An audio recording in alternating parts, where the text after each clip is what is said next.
ആവിയിൽ വേവിച്ചെടുക്കുന്ന അടിപൊളി കേക്കിന്റെ റെസിപ്പിയാണ് ഇന്നത്തെ വീഡിയോയിലൂടെ ഷെയർ ചെയ്യുന്നത്. ഓവനോ ബീറ്ററോ മുട്ടയോ മൈദയോ ഒന്നും തന്നെ ആവശ്യമില്ല. എല്ലാവർക്കും ഈസി ആയിട്ട് ഉണ്ടാക്കാൻ പറ്റുന്ന നല്ല ടേസ്റ്റി ആയിട്ടുള്ള കിടിലൻ കേക്കിന്റെ റെസിപ്പിയാണ്. അപ്പൊ ഇതിനായിട്ട് നമ്മൾ ആദ്യം തന്നെ 2.5 അച്ച് ശർക്കര ഒന്ന് മെൽട്ടാക്കാനായിട്ട് വെക്കണം. 1 കപ്പ് വെള്ളം ഒഴിച്ചിട്ട് ഞാനിത് മെൽട്ടാക്കാൻ വേണ്ടിയിട്ട് വെക്കുന്നുണ്ട് കേട്ടോ. അപ്പൊ ഇത് നല്ലോണം ഉരുകിയിട്ട് വന്നു കഴിഞ്ഞാൽ നമുക്കിത് അരിച്ചിട്ട് ഒരു പാത്രത്തിലേക്ക് മാറ്റി വെക്കാം. അപ്പൊ ഇത് ഞാൻ അരിച്ചു വെച്ചിട്ടുണ്ട്. ഇതിന്റെ ചൂടെല്ലാം ഒന്ന് പോകാൻ വേണ്ടിയിട്ട് നമുക്കൊന്ന് വെയിറ്റ് ചെയ്യാം. അപ്പൊ ഇതിന്റെ ചൂടെല്ലാം പോയതിന് ശേഷം നമുക്ക് ഇതിലേക്ക് ഒരു 3 ടേബിൾ സ്പൂൺ ബട്ടർ മെൽട്ടായിട്ട് ഒഴിച്ചു കൊടുക്കാം. അതല്ലെങ്കിൽ നിങ്ങൾ ഏതെങ്കിലും സൺഫ്ലവർ ഓയിലോ അങ്ങനെ ഏതെങ്കിലും ഒരു ഓയിൽ ഒഴിച്ചു കൊടുത്താൽ മതി. എന്നിട്ട് 1/4 കപ്പ് പാൽ ഒഴിച്ചു കൊടുക്കാം. പിന്നെ നമുക്ക് ആവശ്യത്തിനുള്ള ഉപ്പിട്ട് കൊടുക്കാം. മധുരം ജസ്റ്റ് ഒന്ന് ബാലൻസ് ചെയ്യാൻ വേണ്ടി മാത്രമാണ് കുറച്ച് ചേർത്ത് കൊടുത്താൽ മതി. ഇനിയിപ്പോൾ ഞാനിതിലേക്ക് ഗോതമ്പ് പൊടിയാണ് ചേർത്ത് കൊടുക്കുന്നത്. ഗോതമ്പ് പൊടി ടോട്ടൽ നമുക്ക് 2 കപ്പാണ് കേട്ടോ വേണ്ടി വന്നത്. ഫസ്റ്റ് ഞാൻ 1 കപ്പ് ചേർത്ത് കൊടുത്തിട്ടുണ്ട്. പിന്നെ നമുക്കൊരു 1/4 ടീസ്പൂൺ ബേക്കിംഗ് സോഡയും കൂടി വേണം. അപ്പൊ ആദ്യം നമ്മൾ ഇതൊന്ന് മിക്സ് ആക്കി നോക്കാം. ആവശ്യം ഉണ്ടെങ്കിൽ കുറച്ചായിട്ട് മാത്രം ചേർത്ത് കൊടുക്കണേ. അപ്പൊ ആദ്യം ഇതാ ഞാൻ മിക്സ് ആക്കുമ്പോൾ നമുക്ക് കുറച്ചും കൂടി വേണ്ടി വന്നിട്ടുണ്ട്.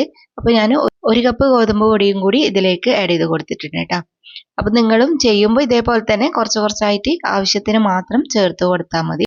ബേക്കിംഗ് പൗഡർ ഒന്നും ഞാൻ ചേർക്കുന്നില്ല. കയ്യിലുണ്ടെങ്കിൽ നിങ്ങൾ കുറച്ച് ഇട്ട് കൊടുത്താൽ കുഴപ്പമൊന്നുമില്ല. അപ്പൊ നമ്മൾ ഇതേപോലെ നല്ലോണം മിക്സ് ആക്കുക. പിന്നെ കുറച്ച് ഏലക്കാപ്പൊടിയും കൂടി ചേർത്ത് കൊടുക്കണേ. ആ ഒരു ക്ലിപ്പ് എൻ്റെ അടുത്തുനിന്ന് മിസ്സായി പോയതാണ് കേട്ടോ.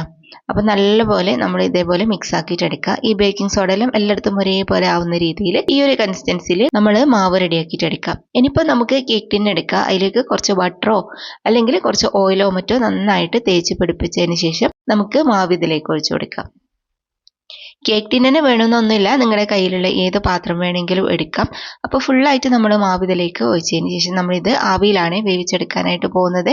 അപ്പൊ അതിനായിട്ട് നമ്മൾ സ്റ്റീമറിൽ കുറച്ച് വെള്ളം ചൂടാക്കിയതിന് ശേഷം തട്ട് വെച്ചിട്ട് അതിന്റെ മുകളിലേക്ക് നമുക്ക് ഇത് ഇറക്കി വെച്ച് കൊടുക്കാം. എന്നിട്ട് മൂടി വെച്ചിട്ട് ഒരു 15 to 20 മിനിറ്റ് ആണ് കേട്ടോ കുക്ക് ചെയ്യേണ്ടത്. ഫസ്റ്റ് നമ്മൾ ഒരു 5-10 മിനിറ്റ് കഴിയുമ്പോൾ ഇത് ഓപ്പൺ ആക്കിയിട്ട് ഇതിലേക്ക് വേണമെങ്കിൽ നിങ്ങൾക്ക് കുറച്ച് നട്ട്സ് ആഡ് ചെയ്ത് കൊടുക്കാം. ഞാനിപ്പോൾ കുറച്ച് മുന്തിരിയും പിന്നെ കുറച്ച് ഈത്തപ്പഴം ചെറുതായിട്ട് കട്ട് ചെയ്തിട്ടും കൂടി ഇതിലേക്ക് ഇട്ട് കൊടുക്കുന്നുണ്ട്. നിങ്ങൾക്ക് ഇഷ്ടമുള്ള ഏത് വേണമെങ്കിലും ചേർക്കാം.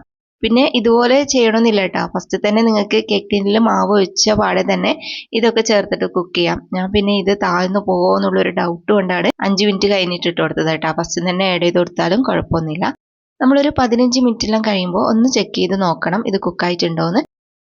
ഇതുപോലെ സ്റ്റിക്ക് കുത്തുന്ന സമയത്ത് ക്ലിയർ ആയിട്ട് വന്നിട്ടുണ്ടെങ്കിൽ നമ്മുടെ കേക്ക് റെഡി ആയിട്ടുണ്ടാവും. അതല്ലെങ്കിൽ നിങ്ങൾ ഒരു 5 മിനിറ്റും കൂടി ആവിയിൽ വേവിച്ചെടുക്കണം കേട്ടോ. അപ്പൊ ഇതാ നമ്മുടെ അടിപൊളിയായിട്ടുള്ള കേക്ക് റെഡി ആയിട്ടുണ്ട്. അപ്പൊ കുറേ ആൾക്കാർക്ക് ഷുഗർ ഫ്രീ ആയിട്ടുള്ള കേക്കാണ് വേണ്ടത്. അതേപോലെ മൈദ ഇല്ലാത്ത കേക്കിനും ചോദിക്കുന്നവരുണ്ട്. അപ്പൊ അവർക്കെല്ലാം വേണ്ടിയിട്ടാണ് ഈ ഒരു വീഡിയോ ചെയ്തത്. അടിപൊളിയാണ്, എല്ലാവർക്കും സിമ്പിൾ ആയിട്ട് ഉണ്ടാക്കാൻ പറ്റും. അത് മാത്രമല്ല നമ്മൾ ഇതിൽ മുട്ട പോലും ചേർത്തിട്ടില്ല. നല്ല സിമ്പിളാണ്, നല്ല ടേസ്റ്റും ആണ്. അപ്പൊ എല്ലാവരും ട്രൈ ചെയ്തിട്ട് ഫീഡ്ബാക്ക് അറിയിക്കാൻ മറക്കരുത്.